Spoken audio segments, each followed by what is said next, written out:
Baseball is back, and at Team Toyota, savings and selection are back too. With tons of new Toyota SUVs, trucks, and hybrids to choose from, and with our lineup of over 200 certified used Toyotas, you can find the right fit for you and your budget. Plus, our service and collision centers are here to get you back in the game in no time. Visit one of our 3 locations in Princeton, Langhorne, or Glen Mills, or online at teamtoyota.net.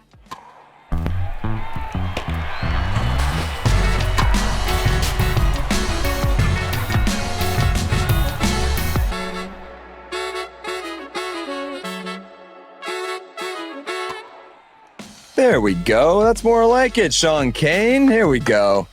Welcome into the Phillies Talk Podcast. I am Spencer McKercher, joined by the Phillies pre- and post-game producer, Sean Kane. Excellent. Thanks for having me, Spence. How we doing, man? It's we good hanging to be here. Yeah, good to be talking some Phillies baseball. That's exactly right, man. Yeah. It is good, especially coming off a series win over the Cubs as we sit down here on Wednesday afternoon after a beautiful day for baseball on Wednesday afternoon, and the Phillies take 2 of 3 from the Cubs. The Cubs came in leading the MLB in runs per game. And I guess we'll start off with the guy on the mound for the Phillies who bounced back in a major way. Jesús Luzardo, 6 innings, 5 hits, only that 1 run, 10 strikeouts. It's his 11th career game with 10 plus Ks. Man, was that good to see Jesús bounce back. Huge for him, huge for the rotation, huge for the team, huge for the season, because they got a lot of question marks suddenly in that rotation, and he wasn't one for the first 2 months of the season until that May 31st start against Milwaukee, where, gives up the 12 earned runs. You think, oh boy, everybody has a bad day. That was a bad one. But then 6 days later in Toronto, he gives up 8 earned runs, and you're thinking, oh man, this is going downhill fast. His ERA doubles. We all know the rest. But so yeah, there was a lot of doubt coming into today. Everybody could say whatever they want. Oh, I was confident he was going to bounce back, but he was facing a good team, as you mentioned, a team that was at the top of the league in runs per game. And he was historically bad in his previous 2 starts, but he came out and set the tone early. 10 punch outs, you mentioned. He looked like the guy he looked like for the first, this is his 14th start, so I guess his first 11 were really good. 12 and 13, not so much. So he looked like he did for his first 11 starts. Tons of swing and miss. We talked about in the postgame show a little bit how he kind of mixed up his arsenal a little bit.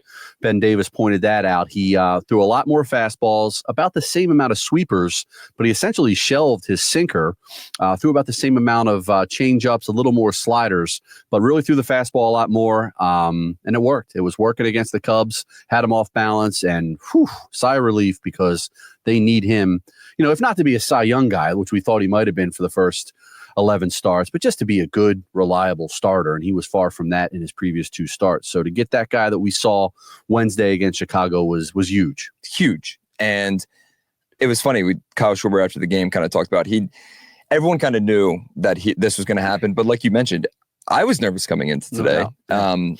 It just didn't seem like, that's the thing. The thing that was frustrating the most was after that Milwaukee start and even the Toronto start, he said that it was the best he's felt all season. Right. And then he comes out, his ERA balloons from 2.15 to 4.46? 4.46 before Wednesday. Yeah. And then now down to 4.23. So that's the trajectory you want to see now. But it was so good to see. And the Phillies needed it the most on Wednesday. But I mean, yeah, it was funny. I saw Pitching Ninja on Twitter too. If you see the clip on Twitter, check it out. Basically, especially with the runner on second base, with his changeup, he completely changed his delivery and his grip on that ball. Mm-hmm. Previously in the last 2 starts, and whether he was tipping or not, that could have been a thing. But basically, that ball kind of came out of his glove as he's going towards the plate a little bit, slightly. Yep. Today on Wednesday, it stayed in the glove the entire time, even with a runner on second base. Now, we're not saying that the Brewers and the Blue Jays might have been relaying, whatever. Yeah. He was definitely tipping. Definitely is probably strong, but there's a strong chance he was tipping in those previous 2 starts. Yeah. And teams they spend a lot of time and energy trying to get that kind of looking for tips, looking for any insight. I know Chase Utley was one of the best of all time, just picking up the slightest thing that they know what's coming and where it's coming. And it obviously makes a huge difference. So the teams look into their own guys to make sure they're not doing that. Teams obviously look into their opponents to see if they can pick up anything. I know Rob Thompson spends a lot of time. So yeah, it's, sometimes it's like the default. A guy gets hit hard. Oh, he was tipping his pitches. Well, in this instance, it kind of makes sense because it was like that. Something happened. And it looked like teams, especially the Blue Jays, knew it was coming and knew it was coming early. So yeah, I don't think it's a far-fetched thing to think that something might have been going on there. And like you said, it looks like he got it corrected for this start here against Chicago. And we keep saying it's much needed, especially for the team, and to have a bounce back start like that. And hopefully he can kind of continue that in his next start. Let's talk about the offense on Wednesday too. Obviously in the previous 2 games, 26 hits, 23 of them singles. Yeah. Really, it was Alec Bohm and Kyle Schwarber, obviously, with the June Berrians back. Senior June Berrian. But Bohm accounts for 4 of the 7 runs. He has 4 RBIs, including a home run. His 7th of the season on Wednesday. Again, he's kind of been that most inconsistent. We've talked about the ground ball rates. He's grounded in the last 4 years. I think going back to 2020, he has either led or tied for the lead for most ground ball double plays on the team. He had a few of them. Obviously, the first inning, he did bring in a run to make it 1-0 early, but then the at-bats that he had in the rest of the game were pretty sweet. Yeah, no, he got off to that awful start, which we all remember. And now going back to May 3rd, which is about 5-6 weeks, he's hitting .343 in his last 35 games. Sneaky. A couple of big knocks today, pulled a ball, a home run ball, which is always nice to see not only him elevate something, but pull it. A big two-run single earlier in the game. He had the RBI in that first inning. So yeah, he's hitting. He's up to 283 as of Wednesday. The OBP is still low. It's only about 20, 30 points higher because it doesn't walk much. Yeah, 319 right now. Yeah. So what's that? Exactly about 35 points higher than his average, which obviously you want it to be a little higher than that. But yeah, he's hitting. And they need him to hit now because he's in that 3-hole behind Schwarber without Harper in the lineup. So they really, really need him. And he's stepping up big time. He had 3 hits on Tuesday. He had a couple big hits, 4 RBIs, as you mentioned, Wednesday. So yeah, they're really relying on him because you mentioned Schwarber. He got off to a slow start in June, hit the home run, but they need somebody to step up and kind of give him something in the middle of that order, and that's what he's been doing. JT's getting a little hot. Castellanos had a triple. He's had a few decent games. So they need these other guys. These kind of, I don't want to call them role players. These guys are well compensated. They're not role players. Alec Bohm was an all-star last year, but complimentary players. Complimentary, and they need those guys to step up and lead the way while Harper's out and Schwarber's been scuffling. Obviously, Trey Turner's been very consistent for the most part. But they need the Bohms and the Castellanoses and the Real Mutos to start carrying their weight. And those guys are doing it, especially Bohm. He's been really good. It's like you said. So May 3rd, he was batting 220 and now he's up to 283. And I feel like that's kind of been sneaky because he really hasn't had the multi-hit games. And he mentioned, I thought his quote when he was talking to when Tom and John in the booth after the game, he said the exact quote was, "We're singling guys to death." Mm-hmm. And they were. Yeah. Crush. 26 hits in the last 2 games before Wednesday, 23 of them singles. Yeah. And now to kind of show a little pop, Kepler goes yard. It'd be nice to see him kind of continue to stay hot at the plate. Yes. The RBI double in the first inning today, coming off the home run on Tuesday. Mm-hmm. But yeah, this offense needed to start clicking, especially without Bryce. Because now they're 3-8 without Bryce. Yeah. Yep, they were 2-8 as of last of Tuesday night, so 3-8 after Wednesday. Yeah, and we'll get to Bryce here in a second, but this offense needs to click, especially coming off, pitiful. Corey in the last pod kind of touched on that a lot, but the offense in Toronto and Pittsburgh was terrible. Obviously, nothing was great in those 2 series. To come back home, it kind of felt like that was going to happen here. You get back home, you get a little home cooking, and now things start to settle in a little bit more. Mm-hmm. Let's talk about Bryce. Yeah. And then we'll get through the rest of the series recap here. Yep. But how concerned are you? You and I talked a lot today, in the office, just while this game was going on. A lot of people, I feel like it's been the talking point. A lot of people are like, maybe I am way more concerned about this than I think most people. I don't know. Is that our Ben Davis is leaving to a rousing ovation because he's getting on a plane to Omaha on Friday morning. Let's go Cards, baby! His son Tag and the Louisville Cards playing the College World Series. That was awesome. I hope you guys could hear that round of applause. Yeah, he was getting a nice ovation as he left after the post game show. So. Go Cardinals. Go Cards, baby. Omaha, man. It's his son's first year in college baseball to go to the College World Series. So not to get off track. We were talking about Bryce, but it was it's something we're all following, obviously. Like we watched all the games. We were watching Sunday, holding our breath. They would beat Miami to go to Omaha, and they did. So now they got Oregon State on Friday. Oregon State's a good program, man. So is Louisville. So it should be a good game. Well, hopefully Omaha, Tag does baby. his thing, and that Ben will have a good time in Omaha. And then if they keep winning, he's going to end up going back because this thing's going to take a while to play out if they keep winning. So that'd be awesome. That'd be great. Yeah, exciting time in college baseball. And shout out to Tag, man. We've kind of seen him grown up a little bit over the last few years, and to see what he's doing now, even with his platinum blonde hair, as the rest of the Louisville team has. It's pretty awesome. Yeah. So shout out to Louisville baseball. Hopefully they can continue their success. I think Ben started working here in 2013. So that's 12 years ago. That makes Tag like six. So I remember Tag when he was 6. That's crazy. And he still calls me Mr. Kane. Yeah, that's awesome. I'm looking up to him. Hey, Tag. As he's like 6'10". 5 monster calling me Mr. Kane, which is nice. That's right. That's right, bud. You better believe it, son. Yeah. But no, he's a great kid, great family. So we're hoping for the best. That's awesome, man. So unfortunately, back to Bryce. Yeah, back to Bryce. Where are you? I am concerned about. Yeah, no. When you like sit back and you kind of take in all the information, because when he came back from the elbow, hits the home run in Toronto, doesn't look great in the next 2 games, but the whole wrist thing came out of nowhere for me on Friday night in Pittsburgh last Friday, and then you hear that because obviously I remember it bothering him last year, but then same thing, same deal. It took a few months to kind of cool off after October last year. He said it didn't really start feeling better till December, and thought he could kind of play his way through it, and now it's to the point, and people talk about certain guys. Oh, it's going to take a lot to get him out of the lineup. Well, Bryce actually is one of those guys. Yes. He does play through pain. And for him to finally kind of tap out and say, I can't deal with this anymore. I think his quote was, I can't function on a baseball field with this. Swinging's obviously the worst part. It's super concerning. And to know that after last season, if it was the same thing, it took like 2 months to really simmer down and get to a point where it wasn't bothering him anymore. So you do the math in your head, even if they shut him down, it's going to be mid-August or so. So you don't want that. He's eligible to come back next Monday, the 16th. I guess you can be hopeful he's coming back then, but who knows? Rob Thompson had a good update on Tuesday. He said it's status quo. He saw the doctor, starting to feel a little better. So he's going to take some ground balls, I believe, on Friday. Rob Thompson said before Wednesday's game. He hasn't swung yet. That'll be the next step, but they're not going to put him back in there until he's pain-free swinging. So I don't have my hopes up from next Monday. We'll see, because obviously they need him. You mentioned their struggles without him. I don't think, who knows? I don't know anything inside information. Right. I'm not anticipating this being like he's out for 2 months. I think he's going to come back, and they can say he's got to be pain-free. I don't think he'll be pain-free, but I think they could get it to a point where he can manage it a little more comfortably with these treatments. And I don't think he's, especially with the way the Phillies have been playing lately, I think he sees that and he knows super important to what they want to do. So my hope is that he's back by the end of the month. Yeah. Like if he's back anywhere in that June 20th to 30th range, that'd be great. Maybe he does come back Monday. I don't think he will, but I think he's back sooner rather than later. I don't think it's going to be that prolonged of an absence. That's at least what I hope. Which would be good news, especially this schedule gets tough here, especially towards the end of June and before the All-Star break. So it would be beautiful to have him back before the All-Star break. And we're sitting about a month out of the All-Star break right now as we sit down here on June 11th. Yep. But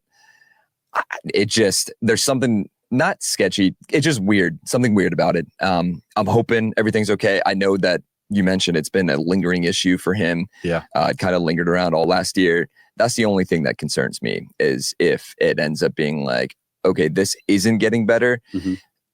But as you said, he's the type of guy that will play through this kind of stuff. And then maybe the dangerous S word is in the offseason. Yeah, you want to. Clearly, I think they would have to. Like, you don't want to just have this keep coming back. I mean, last year, you remember he went like a month without a home run. And that's when we first found out about he's dealing with some wrist stuff. And I think if he can gut through it this year, whatever you can give him, and then the offseason, I think you have to look to clean it out or do some sort of procedure or whatever. Because we don't really know what it is, right? Is it like, it's just like a tendon, it's tight, it's soreness, inflammation in his wrist, and gets to the point where he can't function as a baseball player is what his quote was, or on the baseball field. So it's clearly bothering him. It's something that's going to have to be addressed, I think, because you don't want it to keep coming back every time, he gets into a couple months into a season. Yeah, and that dangerous S word being surgery. Yeah. And hopefully if it is still lingering at the end of the season, whether that's after the playoffs, after World Series, whatever it may be, we'll see. But hopefully it's all positive news on Bryce. We're crossing fingers still. And hopefully he's back before Nola. We talked about that. So that's what we'll get into real quick too, is we'll stay kind of on the injury train and the negative train a little bit. Aaron Nola, bad news out of nowhere kind of on Tuesday. Or was it Tuesday or Monday? Tuesday. Tuesday. It was yesterday. Rob Thompson said that they conducted an MRI on Monday night. And it's a small fracture in his ribs. Ankle, ribs. I mentioned when he first started having this kind of soreness. They said it was his right side that was getting sore, and that he tweaked the ankle before the Cleveland start out in Cleveland. Right. And now all of a sudden it's like, just kidding, that right side injury ends up a rib injury that is kind of severe. Obviously, it's well known that this is killing Aaron Nola. JT Realmuto hinted on it yesterday after the loss, that he just wants to get out there and help the team. That's the type of person that Aaron Nola is. And the fact that there's something that keeps coming up. It was the ribs, and then the ankle, and now the ribs are really that serious issue. I know fans, I don't think they're happy that there's an injury. If you are, then you need to check yourself into something. But he's obviously struggled this season, and now Ricky Bowe mentioned on the postgame show yesterday that there's a chance we don't see him until August.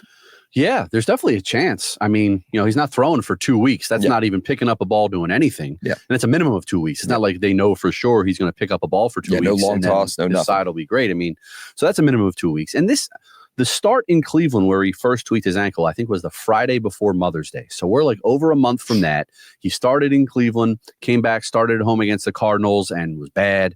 Then a day or two later, we learned he's on the IL with an ankle injury, tried to pitch through it. They thought, not to go through the whole timeline here, but they thought it was going to be, we'll knock it out pretty quick. We don't expect it to be bad. And that took a little longer on the ankle. But then he threw a bullpen on, not this past Sunday, 2 Sundays ago at home, and supposedly went good. There was no issues. But then shortly after that, they don't know when it happened. Nola doesn't know when it happened. He just started feeling soreness in his side, thought it was just soreness. But then you mentioned the MRI they finally got this past Monday, revealed there's a stress reaction in his rib cage, which is just brutal for a pitcher. So it's crazy. It's a weird kind of combination of injuries. And so not picking up a ball for 2 weeks. So then if he does pick up a ball, best case, that's 2 weeks is what? We'll put it at like June 25th. Around, Picks up a ball, say he feels great, then he's going to have to start ramping up. He's going to have to start bullpen. He's going to need at least a couple rehab starts, I would think.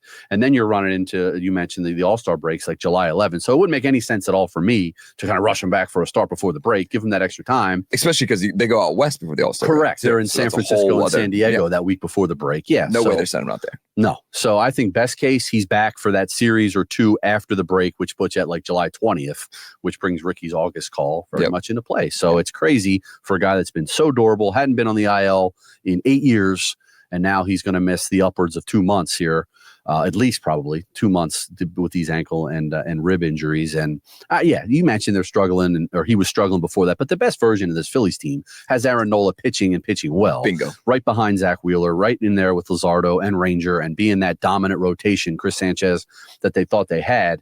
And he wasn't right. Hopefully when he comes back, he can get healthy and be right. But Mick Abel was great. Saw a little bit of the shine wear off Tuesday against the Blue Jays. I don't think you can count on Mick Abel being, the guy that's unreal. Correct. Hopefully he's serviceable, and he's going to get a few more opportunities because now he knows that Nola's not coming back for a while. So he's going to get a handful of starts and see what he does with them. But Nola needs to be back. Nola needs to be pitching well, or else it's a serious blow to their postseason chances and doing anything once they get there. And it just feels without him around too, because as you mentioned, there's the durability, and it was funny. It's one of those things where we kind of knocked on wood because all offseason, even on the pod and obviously Phillies pregame and clubhouse, I feel like there was a lot of talk about how durable Aaron Nola is and how he hasn't seen the IL since 2015 or 14, whenever he had the surgery. Yep. And then now, of course, this comes out and it's like he's dealing with 2 separate injuries that are both prolonged IL stints. Yeah. And it doesn't feel right to see him. Now, it was cool. He's still in the dugout hanging out. They showed him today, and John Kruk was like, he looks stressed. And it was just him like throwing the ball in the air, like legs up on the dugout, hanging out in a nice 7-2 win. But so we'll still see Aaron Nola around, but did not see him on the mound. It's definitely going to hurt this Phillies team a little bit. Yeah. But, and he's got 5 more years after this year on that deal. I mean, obviously if this year you maybe, hopefully not, but if you chalk it up to it was just one of those years for him, but they still need him to come back at the very least and give him a few more years of, serviceable starting pitching. So let's hope this isn't like some sort of beginning of just him breaking down. I hope that's not the case, but he's pitched, he's thrown a lot of innings. Yep. He's been super durable. So let's hope that's just one of those things, and hopefully they get him back and they get an effective version of him after the break. And for a couple more years to come, we get the durable, reliable Aaron Nola. Yep. Let's hope so. Speaking of reliable, switch gears to Monday night. Obviously Tuesday, kind of a bad clunker of a loss. A lot of back and forth, a lot of seesawing, and the Phillies bullpen kind of can't hold it. They DFA Carlos Hernandez today before the game. Yep. Kind of felt that one coming. Yeah. Carlos just, Rob Thompson kept saying they trusted him to throw strikes. He just never did that. No. In his few appearances with the Phillies. So Carlos Hernandez DFA'd. Best of luck to him, even if he returns. We'll see. But Ruiz is out. He's out. They're starting to shuffle that pen a little bit, looking for answers. Clearly. Yes, I think so. And obviously now we sit here with a month and 20 days before the trade deadline. Yeah. Things are going to start to heat up a little bit. Yep. But going back, Monday, reliability and durable Zack Wheeler. Yes. Man, first start since May 29th. And after the birth of his fourth child, daughter, Goldie, beautiful name. Shout out to him and his wife. But man, it just, again, you needed a stopper. Yeah. And who else to rely on than Zack Wheeler? Yeah. No, he was great. He actually threw a few bullpens, he said, while he was away from the team. So he keeps himself, obviously a guy like that, you don't really need to worry about him staying sharp. But the fact is, it was 11 days between starts, and the guy that himself is always saying, I want to be on my regular rest. I don't want to have these extra days. So it was a lot of extra days, but yeah, no, he was awesome. He gave up that home run early to Tucker, and then it was just, shutdown mode. Yep. So great to see him back. Great to have him back. The rotation's a lot better. The team's a lot better. And he was a stopper. I mean, they couldn't get a win, and they needed him. The offense wasn't great on Monday night either. They only scored 2 runs in the first 10 innings. Yeah. And they scored 2 in the 11th. 2 in the 11th. Yeah. But yeah, no, it was great. It was great to have him back. For my money, him and Paul Skeens I think are the 2 best pitchers in the National League. For sure. To see him do what he did when they needed it, good to have him back. And he'll be on the mound again now Sunday against Toronto, and get him back in that every 5-day mix and doing his thing. But yeah, it was great to see him back, and a little bit of a relief that there was no rust after that little layoff yet. And he needed it because the last start was against the Braves there, and it was not good. Yeah. So to see him kind of have that little prolonged rest, which we know he doesn't really like, to come out and throw a gem like that was huge. Yeah. And our good buddy just makes me laugh. It's a silly little comment. Makes me laugh though. Zach was you couldn't tell if he pitched well or not in his post-game media availability. Right. And our good buddy Michael Barkan hit it on that multiple times. Just, you never know. Right. But he's going to, because he was just dead quiet. And I'm sure he's tired. It's been a long day as a dad, now it's the 4th one. 4 kids. Dude, it's crazy. My God. And they're all pretty young. That's a lot to. Exactly. So I think the tiredness kicked in for Zach because it was a late one on Monday as well. So speaking, we'll go 2 more quick topics. We'd be remiss not to hit on Otto Kemp. Obviously 0 for 6 in his first 2 career games in Pittsburgh, and then he comes through in a huge way on Monday, picking up his first hit.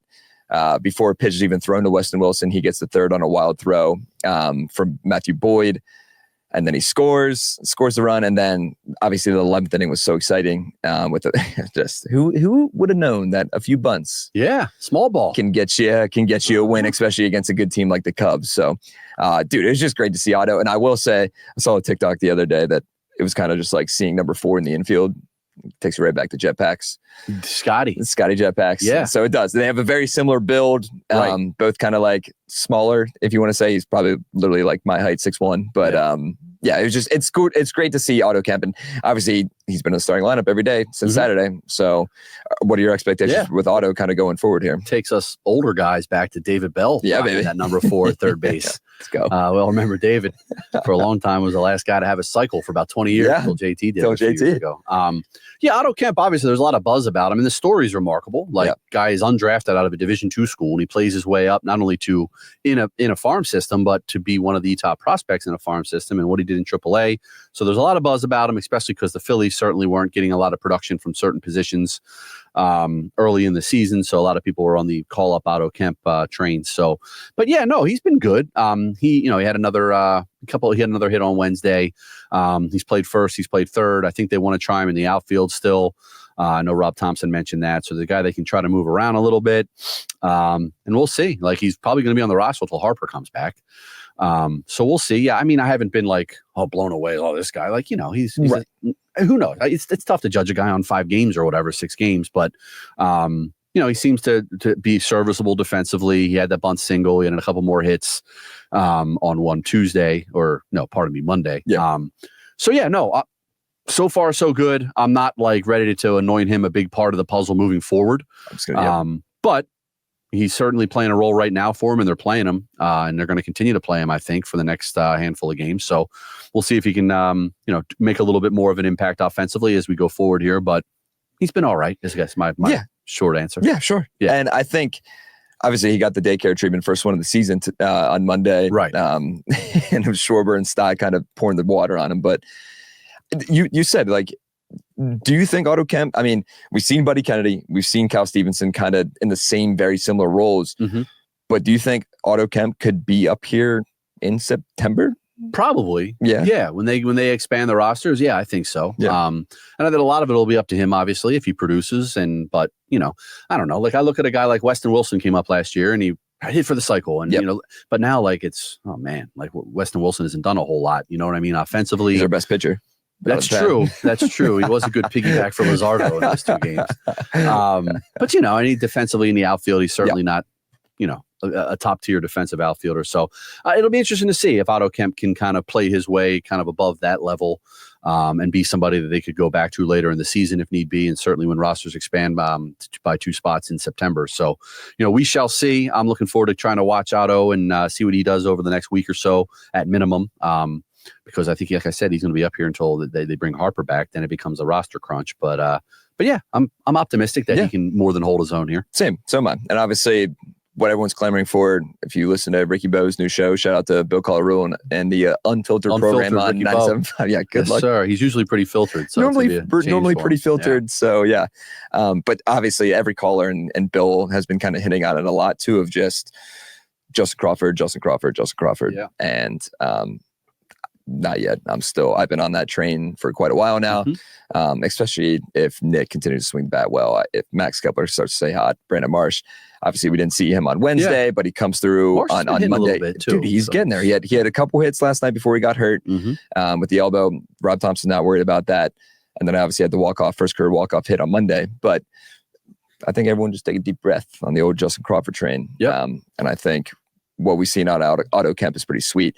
I just mentioned him last thing. I feel like I always say would be remiss, but we would be remiss not talk about Nick Castellanos and his 232, 232nd consecutive start. Right. On Wednesday, he passed Jimmy Rollins on Tuesday. Yeah.